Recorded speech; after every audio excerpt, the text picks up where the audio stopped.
Hello. So this is going to be kind of a mukbang, but also I just wanted to talk about One Piece and I wanted to put it on a video so that later I can feel validated in saying that I was right and I understood One Piece. For no one else other than myself, of course, because that's how validation works. I have I've eaten a lot of it I cooked two pork chops and I had a bunch of peas and carrots and also there's just like red potatoes and spinach, garlic, and shallots. Anyways, where do I want to start with this? I'm gonna start by taking a bite and talking with my mouth full, which is all this is going to be. I just wanted to have a record of this on the internet, just so I can say that I knew this. Um, let's start from the end. From the end, the last antagonist of One Piece is Buggy. That is no question to me. There is every indication in my mind that of all the possible like five or six antagonists that you can think of being relevant for the end of the story, Buggy, Shanks, Blackbeard, Emu, World Government, Akainu, like World Government as being like the last antagonist. Any of those options, not it. Don't care. Boring. Everyone know, and I know One Piece to be a fairly anarcho-communist story. That's not what it's about, though.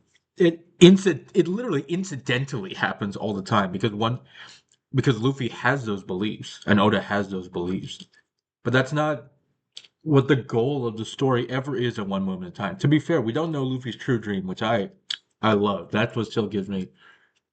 I'm gonna go on a tangent later about that, but at the end of the day, like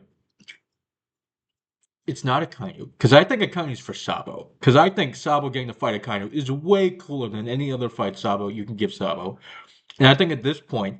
I don't care that he's Fleet Admiral. Luffy dog walks him. I don't care that Luffy needed breaks against Kizaru. He always needs breaks against everyone. That's always what happens. If you show me Luffy versus Akainu, I don't care. I don't. He's gonna like his ass is gonna be a bit burned because he's gonna like touch some magma and then he just has a bigger punch. Of course, what matters is story. It's always about story, right? He has to have some confrontation or direct meeting with Emu at some point. In terms of that being the last thing, I don't think that's really going to happen. If you think that's going to happen, it's because you're in a Naruto sort of mindset. But that's like a whole different thing. Because Naruto and Sasuke ending on Kaguya instead of Madara is yes, it's a kind of a narrative. It is a narrative cop out, but it's because at the end of the day, once you built up this sort of like dichotomy between Hashirama and Madara and their like modes of thinking, like there's this Meeseeks video where it's like every antagonist in One Piece is beset by circumstances that were put into place by the world around them, much more than just other individuals. But obviously, the actions and choices of every individual, like built up to all of these in certain ways. But when you reach Madara, you sort of reach like the end of that. That's when you're talking about like, okay, the system has like reached a point, and we need to believe in the system versus like not believing in it and trying to change it for the better instead of like throwing it out the window. However, if you do that final fight in Naruto in such a way where Naruto and Sasuke take down Madara, it kind of takes it would have taken the wind out of the final fight of Naruto versus Sasuke because then there's no longer an ideological fight between Naruto and Sasuke because definitively you would have seen that that is not that Madara's like way of thinking is not correct. It's not the solo Tsukinome like power grab like that's not how you can like sort of like save this ninja world. You had to like through the introduction of a character like Kaguya blame the sins of the world onto like something otherworldly, onto something like that like transcends humanity. There's maybe a similar sort of but the point of that is then you still have to have the Naruto and Sasuke fight after. By pushing all of that ideological stuff onto Kaguya and saying like, okay, well, Madara is not the final antagonist. You don't like usurp usurp and like undermine that eventual like ideological conflict. When you have Luffy versus Emu, I very much believe it doesn't boil down to something simple as Emu being like freedom bad and Luffy being like freedom good. Like, yes, that's a lot of it.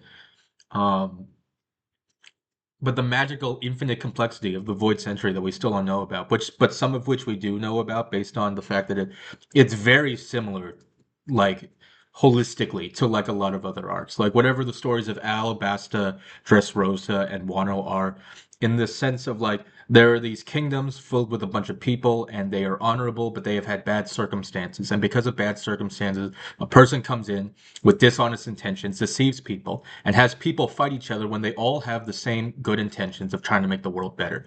And because of this miscommunication or confusion or deception, they end up plaguing themselves into like a worse sort of situation where one person comes out on top and is sort of like it's like the end of episode 3 of Star Wars or whatever, right? And they're like, this is how democracy ends, with like not with blah, blah, but with like thunderous applause, right? Like it's the same sort of thing. It happened in Dressrosa. Doflamingo like did it successfully. It almost happened in Crocodile in Alabasta, where Crocodile like mimicked the formula. It seems like it's after the fact, but it's the same sort of thing. Wano literally like same powers at play, like the berry fruit.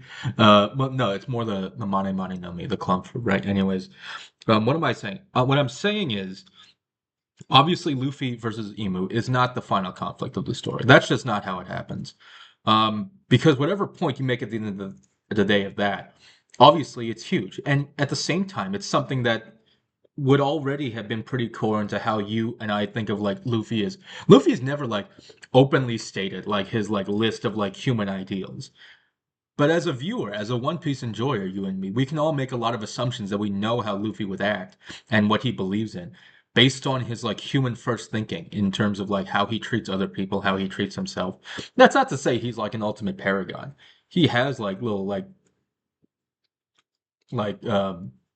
moments of I don't know illegal activity. You know what I mean? Like it's not like a sense of like legality that he follows, but like a sense of like human morality that he believes in. And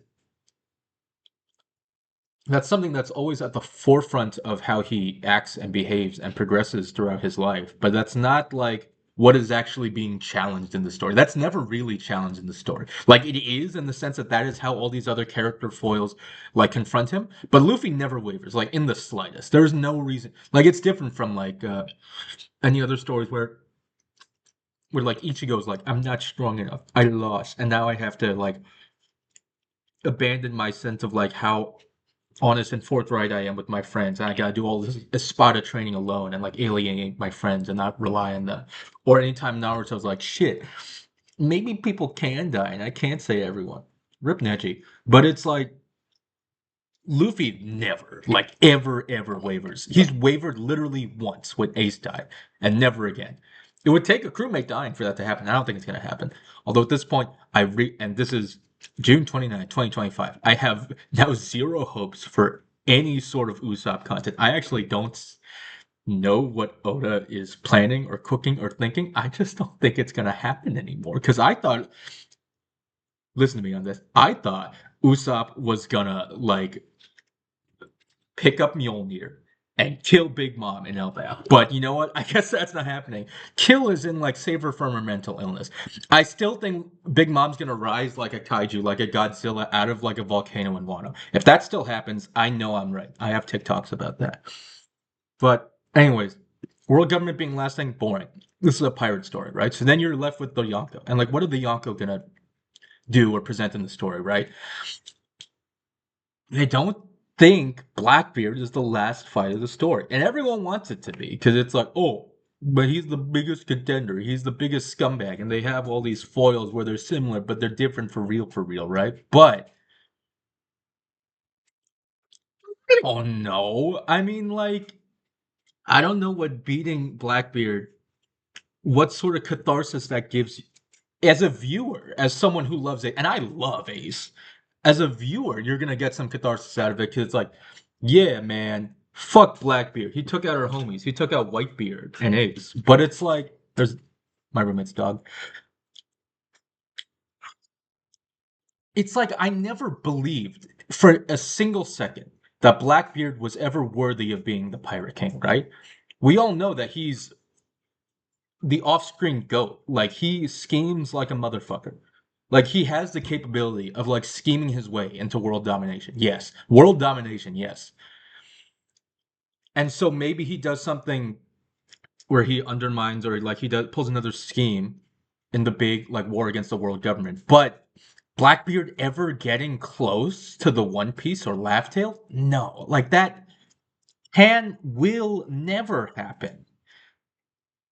Like Whitebeard told us himself, Roger's not waiting for his ass. There is no Miso. You can't do that. Pause. Roger's not waiting for his ass, dude. Of all people, like Blackbeard does not stand a chance of getting to the One Piece.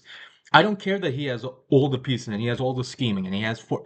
Think about like think about who could possibly be a contender for one. And you're gonna say Blackbeard because you're gonna say power scaling, and you're gonna say that because they all have cool devil fruits now. Okay, they're gonna be great 1v1 fights. Yes, it's gonna be awesome. But you would all believe that that Blackbeard could it all stand it? Of course not, because you and I know this is how a story works. Luffy will get the One Piece, but imagine you're in like what you know to be like the last few weeks or months of One Piece, and you see Luffy versus Blackbeard. I mean, it's just like you're gonna feel like you're going through the motions, right?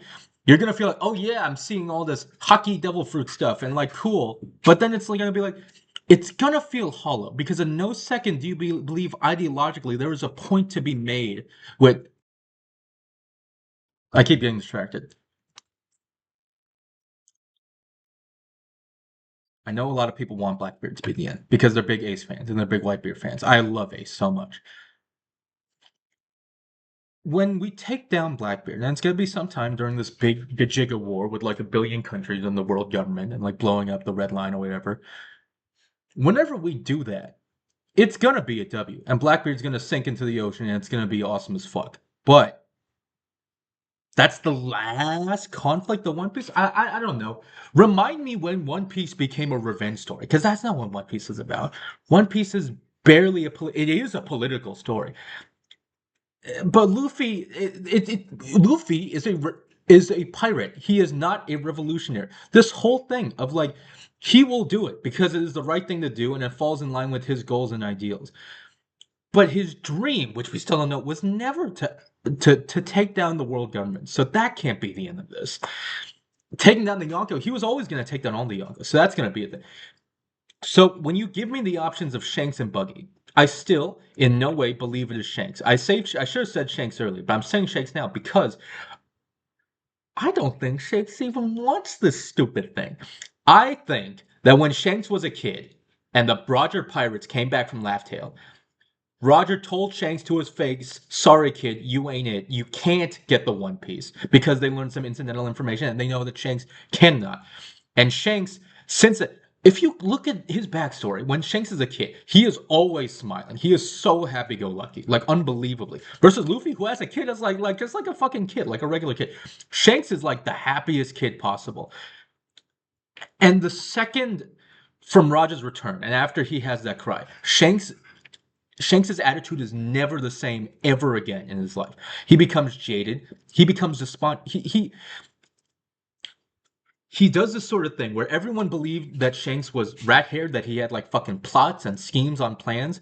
Really, what I believe is Shanks realized because of what Roger told him that he would never get the One Piece. So the best thing he could do is either to nurture and raise the person who became the One Piece or live out a life of jaded indignation and just like coast and maybe even eventually fight Luffy. So you would okay.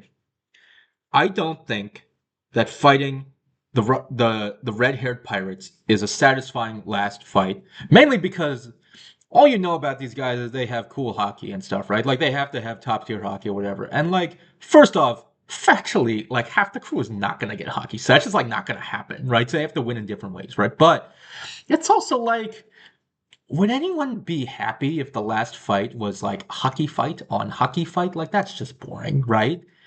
Like after once you reach the level of Zoro versus King, right? The sort of hockey fights you have are just like, what do they even matter? Like ideologically, like the the metaphorical representation of willpower manifested into strength of will in a fight.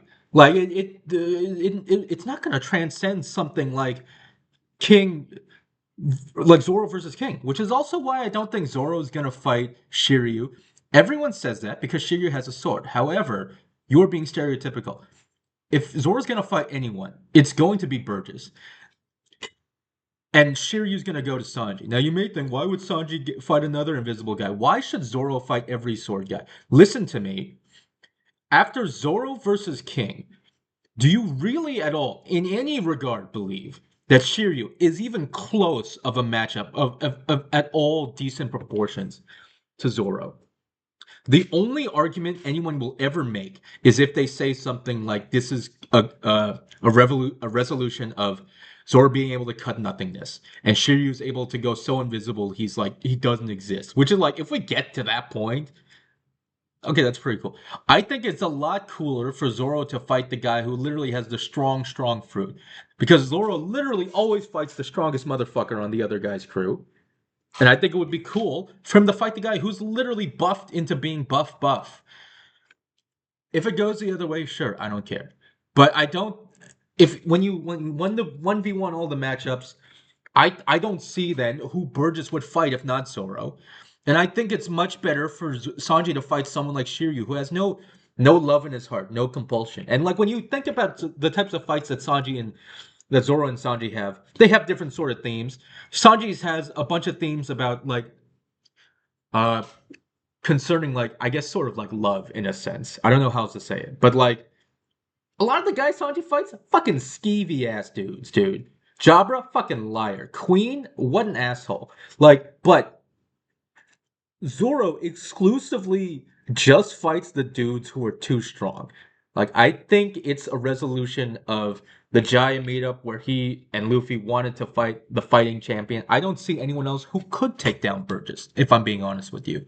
Except for like Frankie with a laser. If it's Frankie with a laser, I wouldn't mind. But I kind of want Frankie to like form the Sunny Mech and do other stuff. Maybe with San Juan. What am I getting at?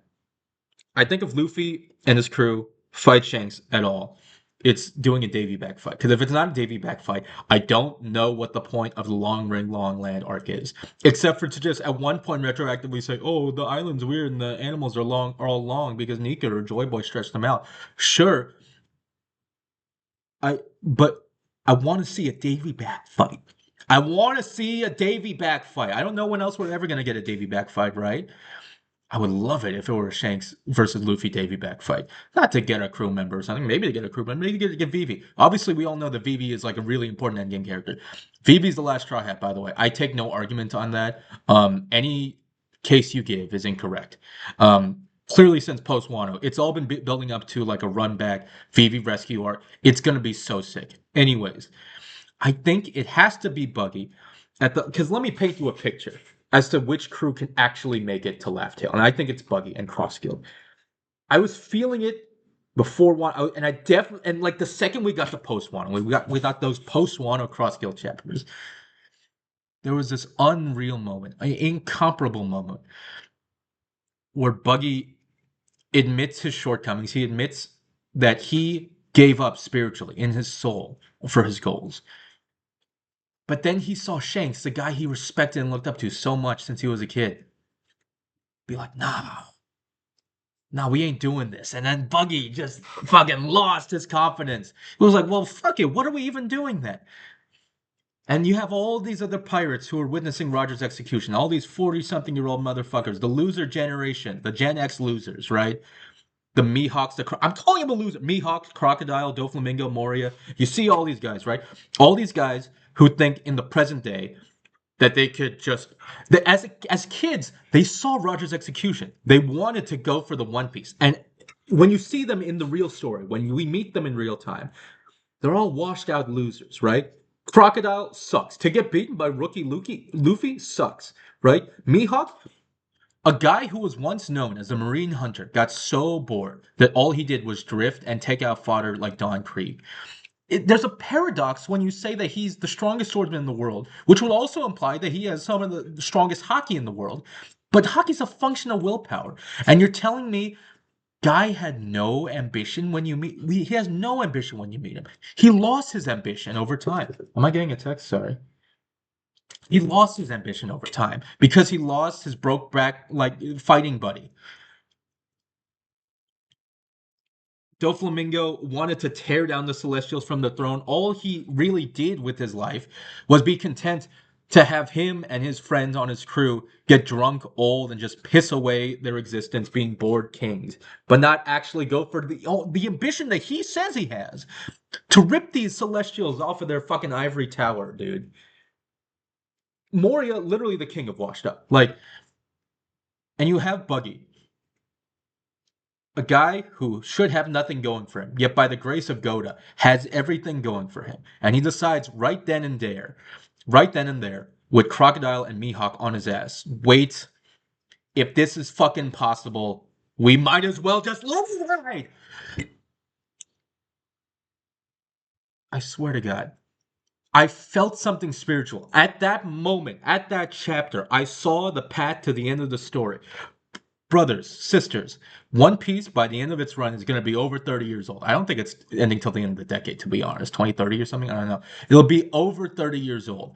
There will be people who picked up their first copy of One Piece, the first Shonen Jump, chapter one, as kids in 97, bro. I started in 2010 or something like that, around Fishman Island, dude. And I'm a 99 baby. There are people who will have gone through like half their lives and can you even comprehend what it'll be like for One Piece to be over for them? For yourself, for us? It'll reach this point where you feel like you're losing maybe like a light or a childhood innocence in your life. And you may think, oh, the journey's over. The infinite odyssey to transcend all other written fiction. I say it's better than all other written fiction. I'm including Western literature. I don't care. I'm it'll be over. And you're gonna think, shit, is youth over? Is innocence over? Is the dream? Is the journey over? You in your life. You may find yourself thinking that, because I fear that I will. But I know that I won't. And it's literally thanks to Wuggy Sama. I swear to God, if a loser like Buggy can decide in his washed out 40s after being a failure for decades and just kicking it in some podunk orange town, right?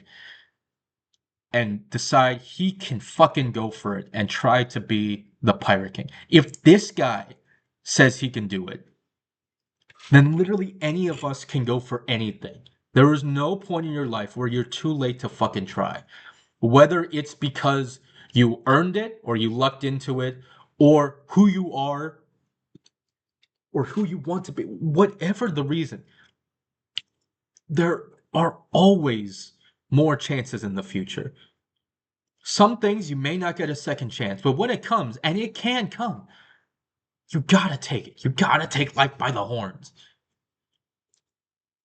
The fact that of all the pirates in their 40s, of all the actually no, of all the remaining pirates in the story, Blackbeard has his ambition to rule the world, whatever. You and I know that someone who wants to rule the world isn't gonna do this.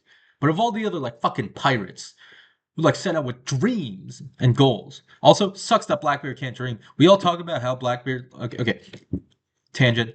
Blackbeard can't sleep, right? That means he can't dream. I think that's a huge thing. I think that the fact that Blackbeard, if he never sleeps, he never dreams. That's a huge like character thing. Anyways, but of all these characters that we've come to know and see be foils for Luffy in this world, Luffy trumps all these other pirates because of his like driven, stubborn indignation to commit to his goals and dreams and to keep fighting for what he believes in and for what he wants at every moment. I don't think there's another pirate who shares that sentimentality at the moment, other than Buggy himself. You can't say that about Mihawk or Crocodile. I don't really think you could say that for Shanks, because he's just fucking loafing around. If he could always get the One Piece, what is he loafing around for? Clearly, it's for some reason like specific to Luffy, specifically to the Gum Gum fruit, right?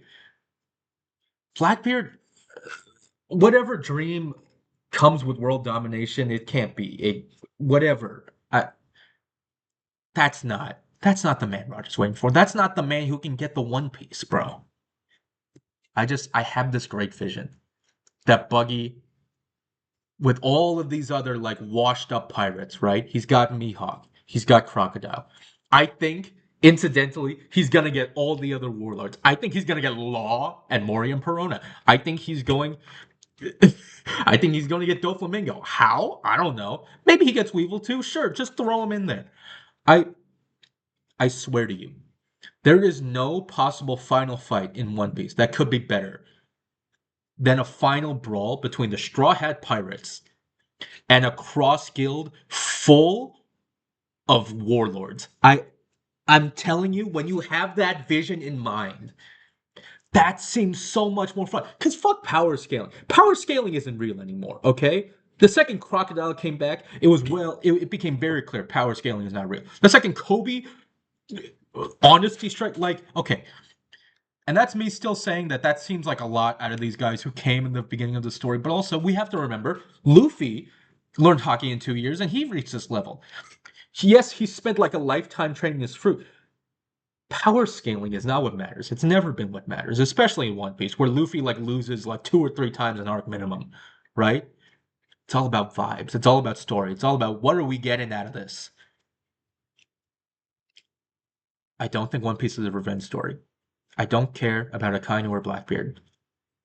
How small, like just like how Sanji talks to Judge saying he wouldn't want Zeph to think of how small of a man he is if he still gave a fuck about Judge, right? How small of a person would Luffy be really if the last fight of the story is about like, yeah, we got Akainu and Blackbeard, that's for Ace. Like, how small of a goal, how small of a person do you think Monkey D. Luffy is? That's not what this is about. The goal is the One Piece. And in terms of who can get the One Piece, not the world government, obviously. It's not Akainu. It was never Akainu. Wait, yes. Not Blackbeard. Blackbeard, we know this. Newgate told us this. Not him. Shanks? I don't think Shanks even fucking wants anymore because I think Shanks was spoiled by Roger and Roger's a bit of an asshat for doing that. Maybe he was trying to be kind to him. I don't think there's any pirate who really wants to go for the One Piece other than Buggy right now. And the last fight, the final fight, which should be for the One Piece, should be by no one else other than people who want the One Piece. Think about it. You know Zoro has to fight Mihawk, right? And you know Mihawk's in Cross Guild. That's not me saying that has to be the last fight, but you know Mihawk to be a jaded fucking drifter, right? Dude is bored. Dude used to have otherworldly ambition, like a level of ambition so intense that he might as well have been a revolutionary. He was called the majority hunter, the marine hunter. And then he decides, like, no, I don't gotta use all my top tier hockey. I can drop from top one hockey. What is this? How do you get me to care about Zoro and Mihawk if Mihawk does not care about fighting or giving it his best in his daily life? Like, imagine if they fought right now and Mihawk's just fucking bored and he's like, I gotta get away from the Marines. You wouldn't give a damn about that fight because there's no reason to expect Mihawk to win. But imagine a Mihawk who has a goal. A Mihawk who has a goal of getting Buggy to the throne of King of the Pirates. Imagine a Mihawk who decides, yeah, just like Zoro, just like the Zoro that beat King, I'm going to have my own ambitions and support my captain's ambitions. I'm going to get Buggy to the throne of the Pirate King. I'm going to get him the One Piece. And I'm going to realize there's more to life than my ex-butt buddy Shanks. I can be goated because I am goated. I can go for this because I want to go for this. Why was I spending all my time sitting on my ass, drifting and drinking wine, when I could be fucking duking it out with the best on the seas, like Roronoa Zoro? Thank God he's here. Now that's a Mihawk that Zoro should beat. That's a Mihawk that Zoro deserves to fight. There's no other way for that to work, right? I also think that incidentally, Crocodile's going to turn back into a woman by the time he meets Sanji. And then either, I don't even know if Crocodile will turn back. I think Sanji needs to figure out how to accept trans rights because, and I love Sanji. He's one of my favorite characters, if not my favorite. But he's got to work on his transphobia, right? So I think if Cross Guild provides Sanji the opportunity to work through his homophobia with a Mr. Prince versus Mr. Zero fight, I think then that's amazing. I've been talking for almost 30 minutes. I have so many other One Piece thoughts, but I think this is all I really wanted to talk about. Thank you. Like, comment, subscribe. Bye. Buggy for Pirate King, Luffy for Pirate King. But I strongly believe there is no one else more worthy to fight Luffy for the throne than Buggy, because I don't think there's anyone else who wants to. Thank you. Good night. Bye.